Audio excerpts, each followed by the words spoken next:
Oh, oh, oh.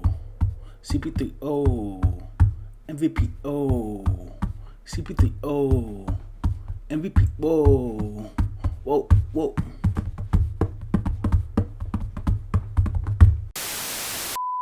What's going on, you guys? It's your boy, The Ramos of The Real Sports, and welcome back to another video. And today we're going to be reacting to last night's amazing Game 1 between the Bucks and the Suns in this year's NBA Finals.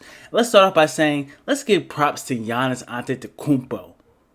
Yes, that man right there, the Greek freak, he's definitely a freak of nature, because how in the world is he playing within less than 2 weeks of that suffering that gruesome looking injury? What? Even Giannis said it himself. He didn't know until the MRI. He thought he was going to be out for at least a year. Everybody thought, I thought he destroyed his knee on that play. That John looks so cringy. Like, oh my gosh, I couldn't. No. What? All by the grace of God that Giannis was playing last night. And not only did he play last night, he was himself. Like, he felt like his knee was stable. And he was dominant. Dominant. Giannis is back. But with that being said, they ain't win the game. You know who did? My man CP3 and the Phoenix Suns. I almost said Washington Wizards for some reason. I don't know why I almost said that, but I almost said that. But CP3, the game MVP, he had 32 points on 14 of 19 shooting. And him and D-Book have been struggling from three-point range over the past few games. We're going to talk about D-Book in a minute because he did struggle too. But CP3 stepped up, hitting 4 of 7. 4 of 7 from 3 the whole game, especially in that third quarter where he just took over for 16 points of his 32 points. He shot 6 of 7 in that third quarter and 3 of 3 from 3. When I tell you that he was absolutely killing the switch whenever the Bucks switched the big man on him on that pick and roll, we're going to talk about that later on in this video, but he was... he had Bobby Porter's laws, literally stumbling. Bobby Porter got caught doing this at one point, trying to save himself. Like, bro, Chris Paul had them looking like a fool last night, especially in that third quarter. But he also finished with 9 assists and 4 rebounds. Deandre Ayton, another person who flies under the radar on this team for some reason, he had 22 points and 19 rebounds on 80% shooting. 22 points and 19. That's how you be a dominant center. A dominant center. He definitely outplayed Brook Lopez, and despite Brook Lopez, he did put up 17 points, but he definitely outplayed Brook Lopez. He might even outplay Giannis for real. 22 points and 19 rebounds. That's how you play, DeAndre. Now, Devin Booker, he did put up 27 points, and he came alive late in the game, but he is struggling. He shot 8 of 21 from the field, 1 of 8 from 3. I don't know what's going on with D-Book. I really don't know. Maybe it's the physicality. Maybe I don't know what's going on with D-Book, but D-Book is struggling from three-point range, especially over the last few games. Ever since like Kawhi went down or Patrick Beverly really started guarding him, Devin Booker just couldn't find the range from 3. But he did shoot 10 of 10 from the free throw line, so that did make up for it. He also finished with 6 assists and 3 steals. Now moving on to the Bucks. Like I said, Giannis Antetokounmpo looked amazing last night, especially for somebody who had that gruesome looking knee injury. He finished with 20 points on 6 of 11 shooting, 17 rebounds and 4 assists. 17 rebounds, 6 of 11 shooting, 20 points. Giannis, I applaud you. Way to come out and destroy. You didn't drop 40 like you was averaging on the Suns throughout the regular season, but it's your first game back. He was kind of looking winded, no cap. He was always hunched over, gasping for air, it seemed like. But Giannis, I get props for you for even playing in this game. Me personally, I didn't think he was going to return to like game 3 or maybe game 4, but it was literally a miracle that you played last night. Now for Khris Middleton, on the other hand, haven't I been saying that he is the most talented player on this Bucks roster? Not Giannis, not Jrue Holiday, but Khris Middleton, the discount KD. Boy, he dropped 29 points on having 7 rebounds and 4 assists. He did have 5 turnovers, which I didn't like, especially that one steal late forced by Chris Paul, where Khris Middleton literally held the ball in front of Chris Paul's face, and Chris Paul is a thief. A pickpocketer, and when it comes to basketball, so if you leave it out there, he's going to take it from you. And he ended up taking it from him, and got a foul called on Khris Middleton. So Khris Middleton had 5 turnovers. I didn't really like that, but 29 points.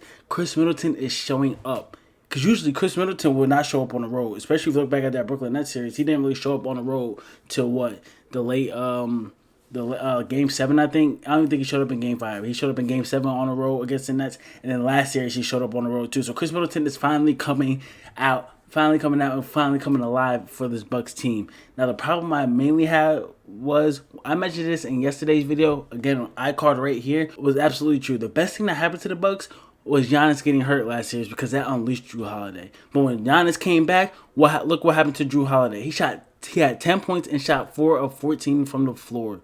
4 of 14. This is a man that literally just helped carry y'all into the NBA Finals, and he shoots 10. He only has 10 points and shot 4 of 14 from the floor. Come on, Drew. I know it's probably game one jitter, so I'm not going to overreact too much. But you can't shoot 4 of 14 from the floor if you all expect to win, especially with Giannis just coming back. Khris Middleton is carrying the load. Like I said, Drew Holiday and Khris Middleton are Jason Todd and Tim Drake to Giannis' Batman. Well, really, maybe Khris Middleton is Batman and Giannis is one of the Robins, but hey, I digress. But anyway, Drew Holiday finished with 10 points, 4 of 14 shooting, 9 assists, and 7 rebounds. Brook Lopez also contributed with 17 points and 6 rebounds. Big game by him. But now, let's get into the problems. The problems that I had last night. And this is mainly going towards the Bucks because the Suns played phenomenal last night. Honestly, they were just clicking on all cylinders. Besides Devin Booker, he couldn't really find the range from 3. But it is what it is. But the problems I have right now is mainly with the Bucks, not just with the Bucks, with Mike Budenholzer. Now, I don't know what it is about Mike Budenholzer failing to make the right defensive in-game adjustments, but it sure is a struggle to watch. Now, maybe what Steven Jackson said on IG about Mike Budenholzer is true, and that he's not a defensive coach, he's more of an all-offensive coach, and I'm starting to believe it because I've been saying this throughout the whole playoffs for the Bucks, that Mike Budenholzer doesn't make the right in-game adjustments. He always waits till after the game to watch the film to make the necessary adjustments. No, if you're the head coach, you need to learn how to make adjustments in game when it's happening so you can help win that game. It's NBA Finals. You can't afford to give up a game. You're trying to win every game you go into. You're really trying to sweep them. Now the odds are you're probably not going to sweep them, and well, now you can't sweep them because you lost last night. But you're trying to sweep the series to get it over with and win your title. But no, Mike Budenholzer struggles to make defensive adjustments. But my question is, does Mike Budenholzer know that he's not a great defensive coach? Because if he does know, shouldn't somebody on his coaching staff be a defensive specialist to help out with that? I digress. I'm not going to get into it. Now, I will give credit for Mike Budenholzer for realizing that he can't have his 5-man drop back in coverage on a pick roll, but instead come up and meet the ball handler at the screen. So I do give props to him for making that adjustment. But the problem came was when they were switching their 5-man, whether it be Brook Lopez or Bobby Portis on the CP3 or D Booker with no attempts to bring the double or a tighter weak side defense. No, they decided to straight up switch on the pick and roll and left their 5-man on an island all night long, and they were literally getting exposed, especially Bobby Portis in that third quarter by CP3. What? 16 points, bro. CP3 had Bobby Portis looking like a fool. Like, it was literally embarrassing. I felt so bad for the Senators. If I was the Senators, I would be mad at Mike Budenholzer for not bringing no help. You expect me to stay in front of D Booker and CP3 and want us to win the game? What? No. If you don't come and help me, coach, help me. Help me. Help me. Help me! Help me! At what point do you say to yourself that this switch defense isn't going to cut it? It shouldn't take a rocket scientist to realize that this wasn't working. It wasn't working in the first quarter, it wasn't working in the second quarter, it darn sure wasn't working in the third quarter. By the fourth quarter came in, it was too late. Y'all was already out of the game. So at what point do you say, okay, we need to make a new adjustment, we need to figure out a better defense, something to help counteract this. Don't wait till the second game. Don't wait till the after game in the post locker room to say, okay, don't worry about this game. We're going to make the right adjustments and we're going to get smarter. We're going to get smarter. We're going to get better and we're going to get smarter. My bad. We're going to get better. We're going to get smarter and move on to game 2 and be better. No, make that adjustment right now. You literally left your centers high and dry to just flat out get embarrassed by CP3. Come on now, the point guard, bro, I would be so mad. I can't stress that enough. I would have been so mad if I was a center. Like, coach, you got to be better. You can't be leaving me and Lopez, if I'm Bobby Portis, you can't be leaving me and Lopez out there by ourselves on the island. Scared. Look, Brook Lopez was literally huffing and puffing, he was literally shook. Bobby Portis, I told you, Bobby Portis was literally scrambling at one point, trying to swipe at the ball because he was getting crossed up so bad by CP3. Bro, what? When CP3 hit him with that in and out cross behind the back hezzy, bro, Bobby Portis was so lost. It was so funny, bro. But I really felt bad for them centers. All you had to do was two options. The first option was keep your 5s meeting the ball handlers at the screen. But this time, instead of switching, hard hedge your screen and force the ball handler back the other way, the way he came.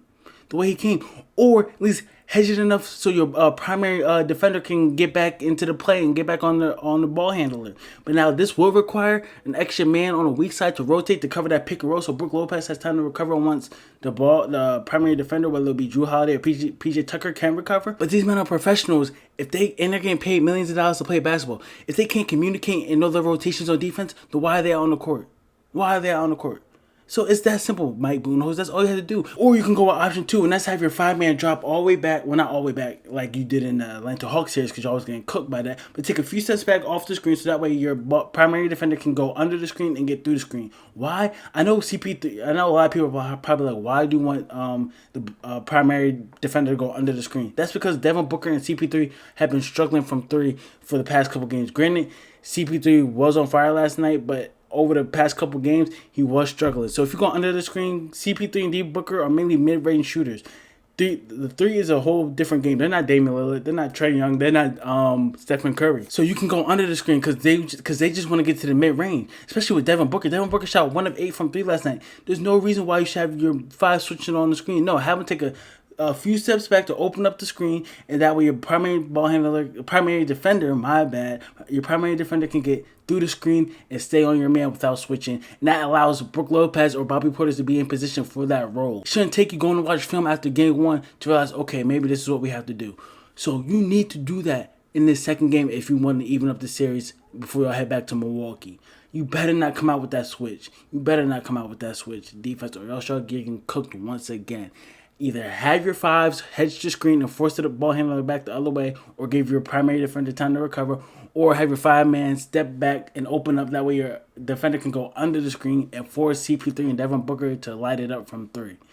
Odds are they are great scorers, but Devin Booker has been struggling to find the range. Like I said, he shot 1 of 8, and CP3 literally just came alive. But before then, him and Devin Booker were struggling from 3 for like the last 3 games in the Western Conference Finals. So you live with those numbers. But don't come out there with the screen. Don't come out there with the switch and leave your 5-man high and dry. With that being said, that is all for this video. If you enjoyed this video, please give it a thumbs up. And if you want to stick around for more, please hit that subscribe button and that bell notification so you don't miss another video.